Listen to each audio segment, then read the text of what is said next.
Assalamualaikum warahmatullahi wabarakatuh. Kali ini saya akan menerangkan tugas material teknik yaitu radiografi tes. Kami dari kelompok 2, jumlah pesertanya 6 peserta yaitu Muhammad Azril Amaluddin, David Maulana Al-Rashid, Dilvan Ahmad Solihin, Ahmad Zaki Farid, dan Handarwer Langgono, Muhammad Nur Afif Faisal. Next. Radiografi tes. Radiografi digunakan dalam aplikasi yang sangat luas termasuk kesehatan, teknik, forensik, keamanan, dan lain-lain. Dalam non-destruktif tes, radiografi merupakan salah satu dari alat yang sangat penting dalam metode yang digunakan secara meluas. Uji radiografi memiliki beberapa kelebihan dibandingkan metode non-destruktif tes lainnya. Namun, satu kekurangan terbesarnya adalah risiko kesehatan yang berkaitan dengan radiasi. Radiasi yaitu berupa sinar yang dapat merusak organ tubuh.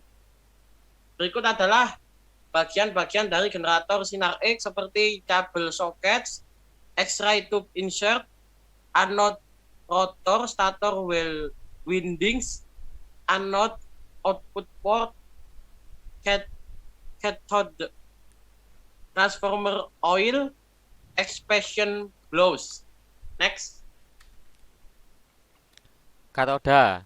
Katoda terbuat dari nikel murni di mana celah antara dua batang katoda disisipi kawat pijar filamen yang menjadi sumber elektron pada tabung sinar X. Filamen terbuat dari kawat wolfram atau tungsten, digulung dalam bentuk spiral. Bagian yang mengubah energi kinetik elektron yang berasal dari katoda adalah scaping logam wolfram yang ditanam pada permukaan anoda.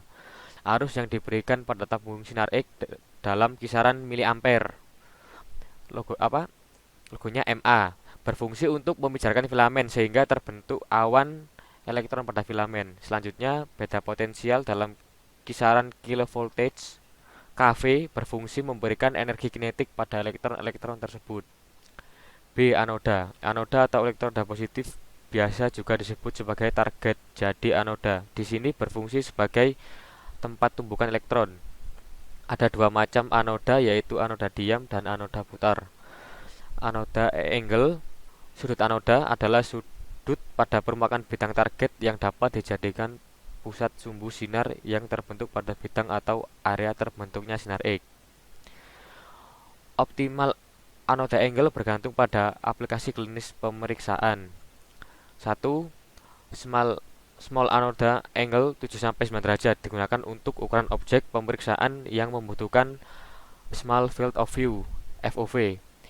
Image reseptor contohnya pada pesawat sinar X untuk sineradiografi dan pesawat angiografik, di mana pada pesawat ini ada keterbatasan image intensifier diameter hanya maksimal 23 cm. Yang kedua, large anoda angle 12-15 derajat digunakan untuk general radiografik. Next.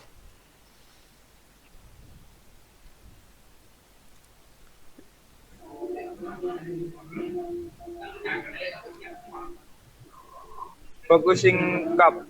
Focusing cup ini sebenarnya terdapat pada anoda yang berfungsi sebagai alat untuk mengarahkan elektron secara konvergen ke target agar elektron tidak terpencar kemana-mana.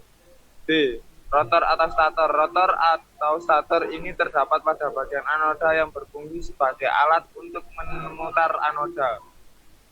Rotor atau stator ini hanya terdapat pada tabung sinar X yang menggunakan anoda putar. E. Glass metal envelope atau vacuum tube. Glass metal envelope atau vacuum tube adalah tabung yang gunanya untuk membungkus komponen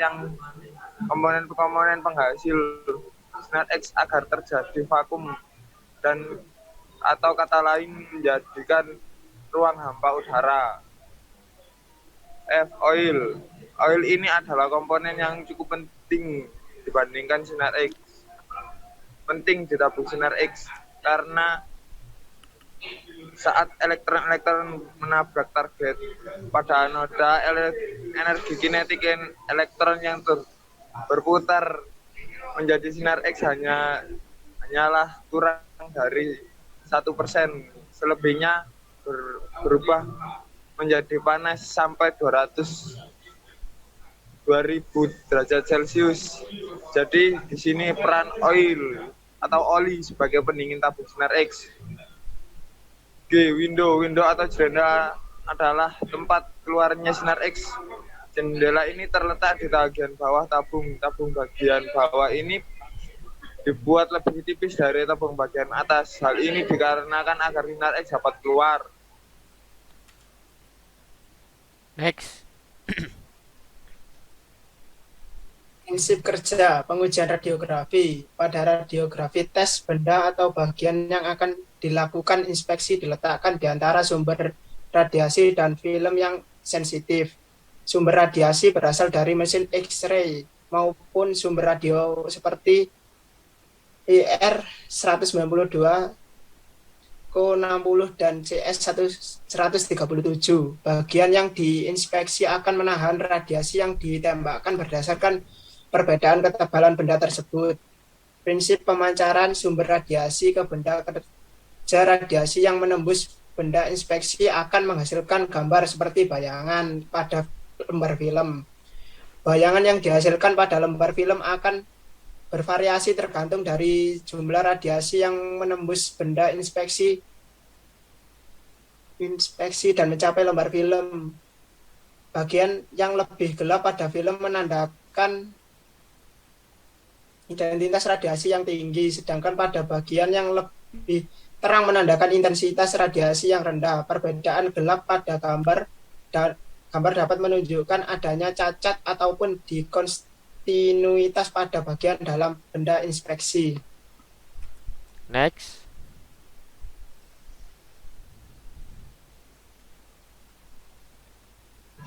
Berikut gambar pengujiannya.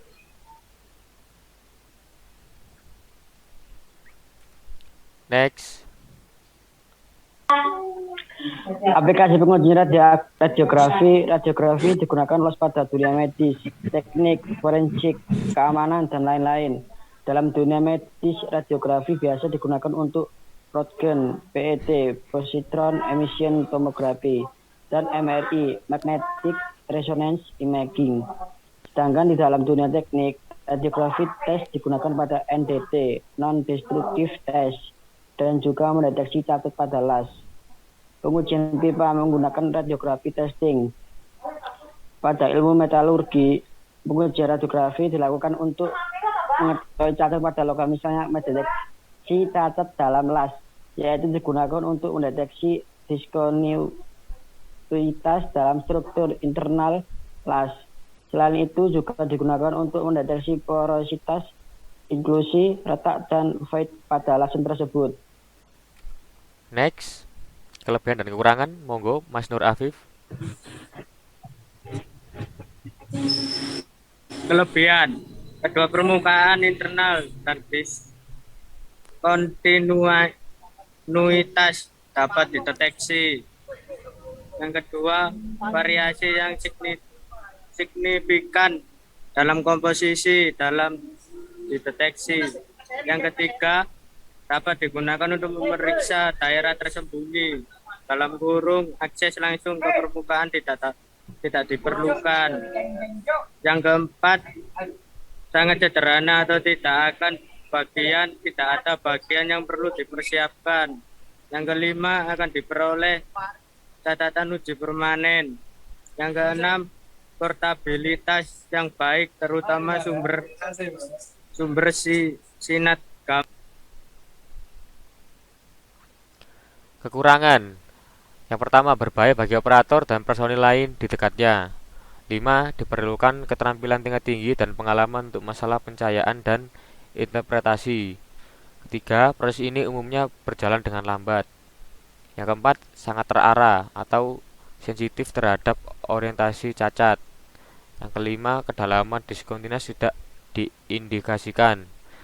Yang keenam, peralatan yang digunakan relatif mahal, dalam kurung terutama sumber X-ray. Yang terakhir, membutuhkan dua akses untuk ke komponen. Demikian presentasi dari kelompok 2. Kurang lebihnya mohon maaf. Wassalamualaikum warahmatullahi wabarakatuh.